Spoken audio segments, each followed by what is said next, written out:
आपसे जो भी पूछना है एक एक आदमी आराम से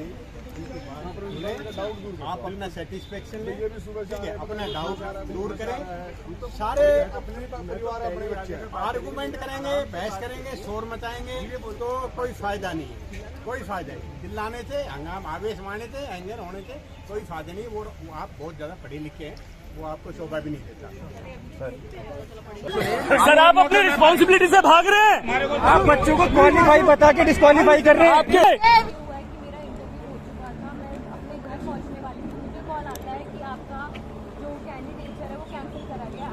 तो एक मास्टर सब्जेक्ट केमिस्ट्री आपको मास्टर सब्जेक्ट वाला इसमें कहा नहीं, मैथ ऑनर्स वाला ही मैथ भी पढ़ाएगा, नोटिफिकेशन पढ़ाएगा कौन है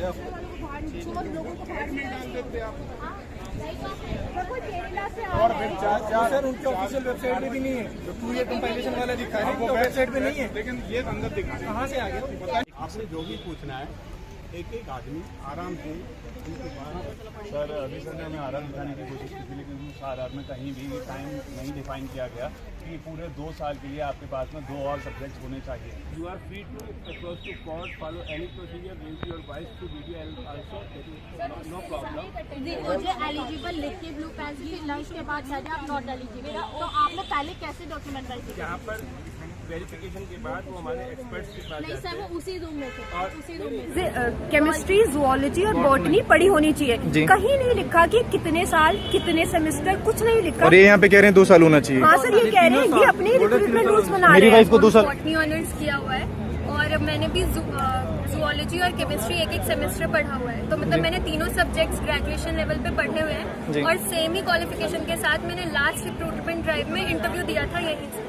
तब इनको कोई प्रॉब्लम नहीं थी, मैंने यहीं से इंटरव्यू दिया था और आज ये मुझे डिस्क्वालीफाई कर रहे हैं। बोलते जो ऑनर्स का है वो इनवैलिड है, ऑनर्स हम यहाँ पे एंटरटेन करेंगे ही नहीं। जो ऑनर्स वालों को एंटरटेन करना ही नहीं है। आपने डी से क्यों किया? आप डी से नहीं करते, इनका ऐसा बोलना है। सर आप अपनी रिस्पॉन्सिबिलिटी से भाग रहे हैं। आप अपनी रिस्पॉन्सिबिलिटी से भाग रहे हैं सर आपको जवाब देना होगा सर। आप पूरे केवीएस को इंसल्ट कर रहे हैं, आप पूरे केवीएस संगठन को इंसल्ट कर रहे हैं, आपको जवाब देना होगा।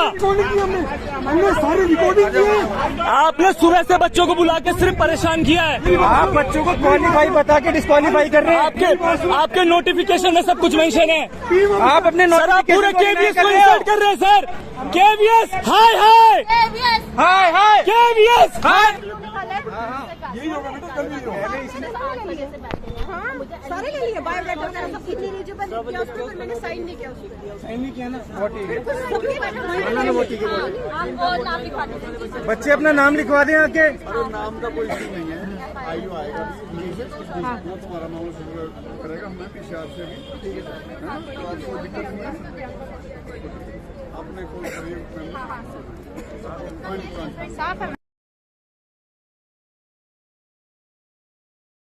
उनके रूल्स में कोई टाइम नहीं है कितने साल के लिए पढ़ना, उनको सिर्फ नाम दे रहे हैं 3 साल होना चाहिए, किसी को 2 साल भी अलाउ कर रहे हैं।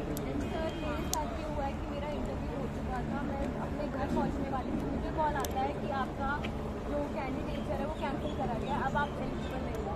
मेरे डॉक्यूमेंट सब कुछ वेरीफाई हुआ है, मेरा सब कुछ कंप्लीट हुआ है, मेरा इंटरव्यू उसको क्या खबर, मुझे फोन आया है, हम कह रहे हैं आप फ्री कर दे रही है कि 2 साल पढ़ा हुआ, हमें कोई रिटर्न में वापस नहीं मिल गया इसकी।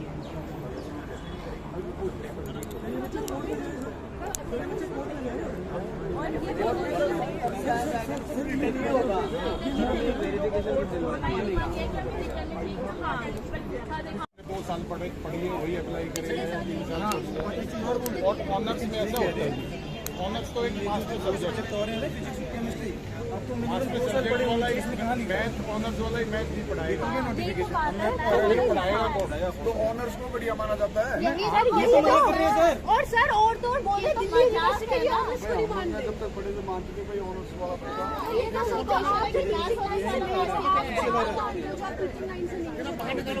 और सर जनरल कैटेगरी को क्वालिफाई करके आए हैं, कोई मजाक नहीं है। हाँ 5 मार्क्स ज्यादा ले लेके आए, 5-10 मार्क्स ज्यादा, और क्या। जनरल वालों को बाहर, 100 लोगों को बाहर निकाल देते आप। कोई केरला से आ रहा है।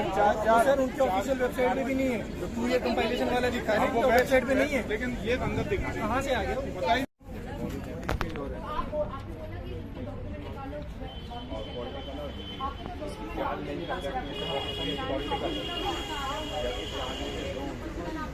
सारे साइन कर दे इसके नीचे। हाँ, जब तक आप लोग साइन करो सबको साइन कर रुको अभी और आप एक बार प्लीज आप एक बार प्लीज आए। आपने जो भी पूछना है एक एक आदमी आराम से आप अपना सेटिस्फेक्शन लें, ठीक है, अपना डाउट दूर करें। सारे अपने परिवार अपने बच्चे आर्गुमेंट करेंगे, बहस करेंगे, शोर मचाएंगे तो कोई फायदा नहीं है, कोई फायदा नहीं। चिल्लाने से हंगाम आवेश मारने से एंजर होने से कोई फायदा नहीं। वो आप बहुत ज़्यादा पढ़े लिखे हैं, वो आपको शोभा भी नहीं देता। सर अभी सर ने हमें आर दिखाने की कोशिश की थी, लेकिन उस आर में कहीं भी टाइम नहीं डिफाइन किया गया कि पूरे 2 साल के लिए आपके पास में 2 और सब्जेक्ट्स होने चाहिए। तो ये ऑर्डर्स और कहाँ से आ रहे थे कि उन लोगों को नहीं लिया जाएगा जिनके पास पूरे 2 साल के लिए मैथ्स के अलावा या उनके स्पेसिफाइड ऑनर्स वाले सब्जेक्ट के अलावा कोई 2 सब्जेक्ट नहीं। जो हमारे बोर्ड है उनको बताया ट्रेनिंग दी गई और वो जो भी वेरीफाई कर रहे हैं, ठीक है, अपने रिक्रूटमेंट रूल के अकॉर्डिंगली उनको इंटरव्यू कराया जा रहा है। जो वेरीफाई नहीं हो रहा है नोटिफिकेशन सुन लो आप पूछ लो। सर 2018 की नोटिफिकेशन में था कि जिन लोगों के पास 2 साल के लिए ये सब्जेक्ट होने चाहिए ऑनर्स के साथ या फिर 2 सेमेस्टर के लिए होने चाहिए, ऐसा करके 3 क्लॉजेस दिए हुए थे 2018 के में। लेकिन 2022 के इस वाले नोटिफिकेशन में ऐसा कुछ भी नहीं दिया हुआ था, इसलिए एक्स्ट्रा बच्चे एलिजिबल हुए थे इस पेपर को देने के लिए, इसलिए इतने फॉर्म्स भरे।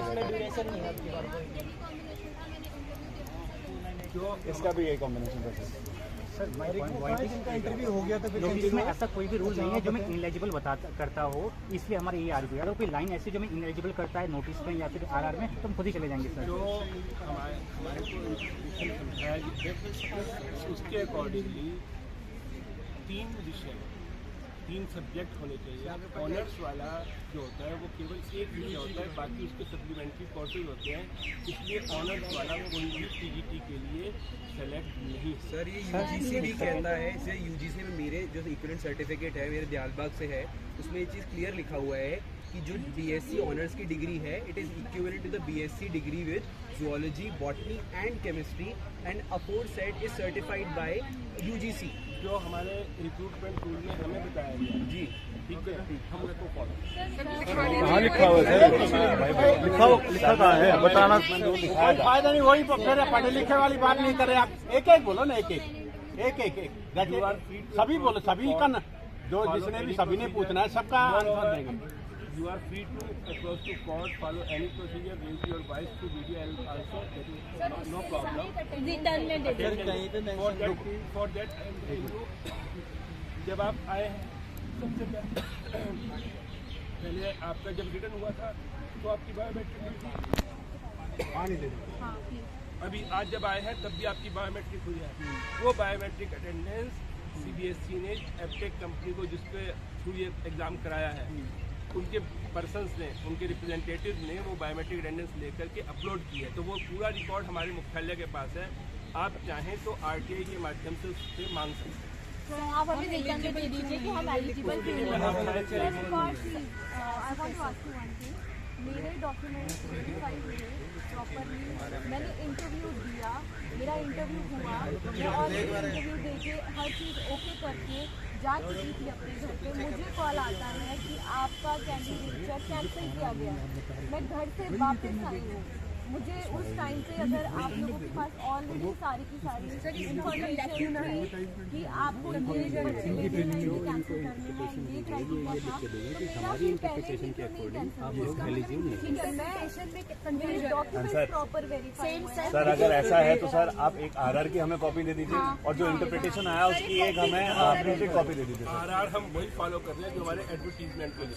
एडवर्टाइजमेंट में तो उसमें तो टाइमिंग स्पेसिफाइड नहीं है। Only 2 subjects should come, but no timeline is given that whether it should be for 2 years or 2 semesters. Nothing is there. मुझे एलिजिबल लिख के ब्लू पेन से लंच के बाद कहते हैं आप नॉट एलिजिबल, तो आपने पहले कैसे डॉक्यूमेंट राइट किया? यहाँ पर वेरिफिकेशन के बाद वो हमारे एक्सपर्ट्स के पास नहीं जाते सर, वो हैं उसी रूम में थे, और उसी नहीं, रूम नहीं, में मैं थे। बता रहा हूँ, एक्सपर्ट्स के पास जाते हैं, कोई डाउट होता है तो वो आते हैं, सर वो डिस्कस डाउट करते हैं, नहीं गए थे ना, वो उसी रूम में हमारी थे। अथॉरिटी के पास आकर के डिस्कस करते हैं, डिस्कस करने के बाद ही उसको डिसाइड किया जाता है। पर सर पहले उन्होंने कोई उन्हें वो नहीं था, कंफ्यूजन नहीं था। अटेंडेंस आपकी लग गई है और आपको इनएलिजिबल किया गया है। आप आरटीआई से पूछ सकते हैं कि मुझे क्यों इनएलिजिबल डिक्लेयर किया गया है मेरे ये कोर्सेज से। तो आप प्लस रिटर्न में दे दीजिए why we are not eligible. हमें बस My point is, who will decide the subject is supplementary or not? हमारे सारे सब्जेक्ट पढ़े हैं, हमारे मार्क्स में हैं। मैं 2 केवीज में पढ़ा चुका हूँ, एयरफोर्स स्टेशन इंडियन केवी रोहिणी में पढ़ा चुका हूँ सर, और मैं 18 में भी इंटरव्यू दे चुका हूँ, वहाँ पे फाइनल सिलेक्शन नहीं हुआ है। तो sir recruitment rule are same, तो मैं एलिजिबल क्यों नहीं हूँ? और कागज पे कहाँ पे लिखा हुआ कि मैंने जो चीज़ मेरे को स्ट्राइक आउट करती है मुझे दिखा दीजिए, मैं चले जाऊँगा सर। वो आपको रिप्लाई दिया जाएगा। सर कैसे कब दिया जाएगा सर? आप आरटीआई सर आरटीआई मुझे पता है स्टेटस क्यों दिखाता है, वो क्या स्थिति है, वो दिखाएगा कि मेरा पेंडिंग पड़ा हुआ है, लेकिन क्यों पेंडिंग पड़ा हुआ है कैसे वो नहीं दिखाएगा। प्रॉपर सर आगे प्रोसेस तो नहीं कर पाऊंगा उसको, मुझे पता है सर। कौन से बोर्ड में थे आप? सर मैं बोर्ड नंबर 3 में थी, मेरे से पहले भी जो गए और मेरे बाद जो गए, हम 3 या 4 स्टूडेंट्स थे। हम लोगों का इंटरव्यू हुआ है, उसके बाद फोन करके बोला गया है सर मेरे पास यूनिवर्सिटी से ऑनर नहीं पता, ऑनर वाले सारे बात सर हम लोगों का सेमेस्टर सिस्टम रहता है। ऑनर्स को एक सिंगल सब्जेक्ट माना गया है। ऑनर्स को कई सब्जेक्ट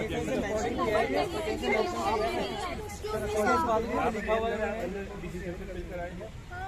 ये कहना चाहते हो कि अमृत को ये आदेश दिए गए हैं कि दिल्ली यूनिवर्सिटी को हम नहीं लेंगे। हमारे 3 सब्जेक्ट लेने होते हैं, ऑनर्स में 1 सब्जेक्ट होता है।